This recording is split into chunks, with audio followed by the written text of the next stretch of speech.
उद्धव जी जो है, उद्धव जी, हाँ, उद्धव जी और कृष्ण ये एक शरीर संबंधी से भाई भाई है, और वो बड़ा बुद्धिमान था, बृहस्पति का अवतार था वो, और बड़ा बुद्धिमान था। कृष्ण ने उससे अपना मंत्री, सुहृद, सखा मान कर करके अपना एक आत्मा, अभिन्न आत्मा समझता था कृष्ण और उद्धव में।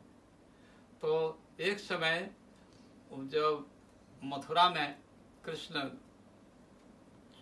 5 मंजिला के ऊपर चढ़ कर करके और नंदगांव के तरफ में देख रहे हैं, वृंदावन के तरफ, तो उसको कृष्ण को बड़ा याद आया कि यही जमुना जी आते हैं, राधा कुंड, श्याम कुंड, नंदगांव में ये सब लीला हो रहे थे।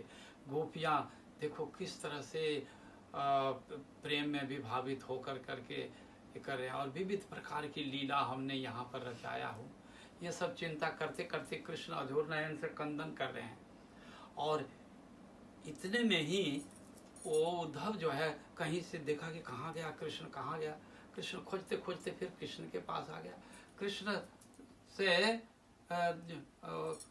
बोलने लगा उद्धव, उद्धव कृष्ण क्या हो गया, तुमको रो रहा है, विलाप रहा है, क्या बात है, क्या बात है?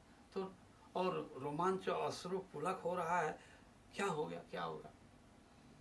तो उद्धव तो कृष्ण समझ गया कि इसको तो समझाने से भी नहीं समझेगा, गोपियों के भाव क्या है नहीं समझेगा।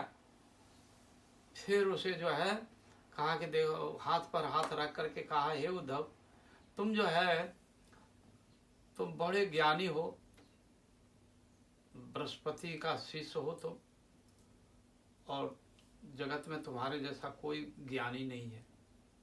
तुम एक बार थोड़ा ये ज्ञान को तुम गोपियों के पास में, ब्रजवासियों के और मेरे माता पिता ब्रजवासियों को थोड़ा सांत्वना दे करके आ जाओ।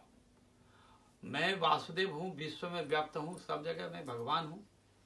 तो ये बात को ब्रजवासी लोग नहीं मानते हैं, उनको जाकर करके समझा देना, जाकर मेरे माता पिता और गोपियों को, सबको। और तुम बहुत ज्ञानी हो तो तुम ही समझा सकते हो, और कोई नहीं समझाता। ये तो बात उनको कह दिया।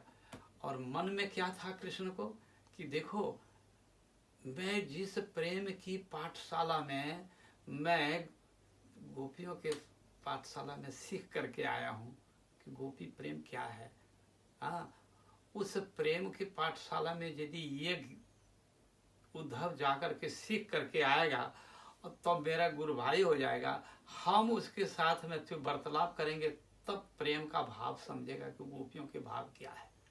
अभी नहीं होगा। इसी बहाने से चालाकी करके कृष्ण ने उनको ज्ञानी पंडित कह कर करके, बुद्धिमान कह करके भेजा दिया गोपियों के पास में, और गोपियों की पाठशाला में जाकर के प्रेम सीखा। तब कैसा कैसा जो पाठशाला था, डिलाइट, ठीक है।